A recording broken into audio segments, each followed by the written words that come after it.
boys and girls, Pinchus the Pirate, and I'm back again. Yes, it has been a very long time since my last video, because myself, First Mate Dovey, and all of our crew have been traveling around the world. In fact, in this week's Parsha, we read about the Jewish peoples traveling all the places that they travel to in the Midbar, in the desert.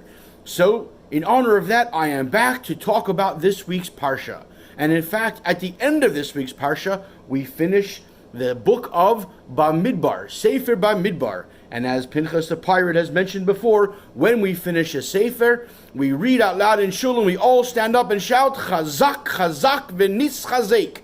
We should continue to go stronger and stronger in our learning and our mitzvos. Now, I've been traveling to all different places across the world, learning about all new mitzvos that I can teach you. And one of the most important ones that I was learning about in all these different places was kosher. It's amazing how you can go to almost anywhere in the world and still find kosher food and be able to eat kosher food. I'm preparing an entire feast of a video to talk to you about in the coming future, about kosher and all the amazing places that I've been to where I was able to find kosher and prepare kosher and teach about kosher. But I want to talk about this week's Torah portion because there is a very special message.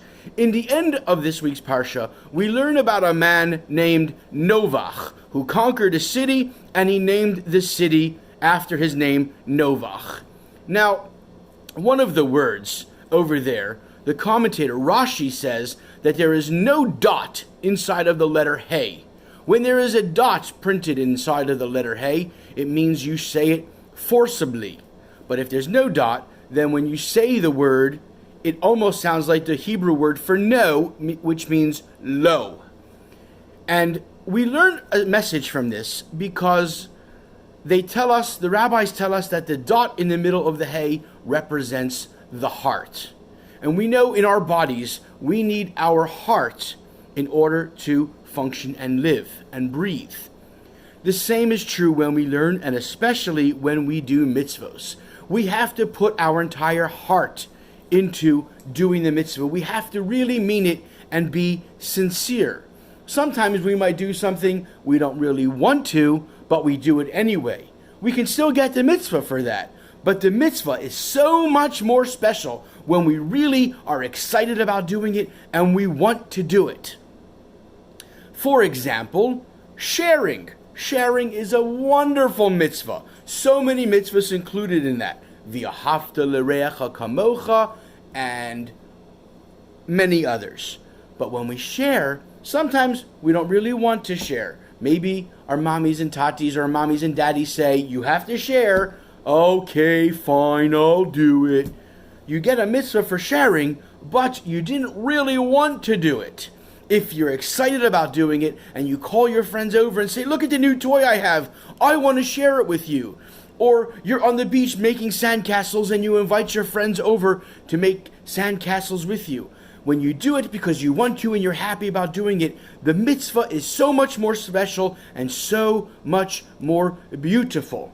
So this week, when we finish the book of Bamidbar and we shout Chazak, Chazak, V'nis Chazek, that we should go stronger and stronger, we can work on ourselves to say that when I do mitzvos, when I listen to my mommy and daddy, and when I share with my friends, or I say yes to a teacher in school, I'm going to do it because I really want to, and I'm going to do it with a smile on my face to get extra points for that mitzvah that we did. And again, I'm going to be back with a fantastical video all about kosher around the world that I have put together. But for now, I want to say from Pinchus the Pirate, First Mate Dovey, and all my crew, we wish you Shabbat Shalom and Toodaloo.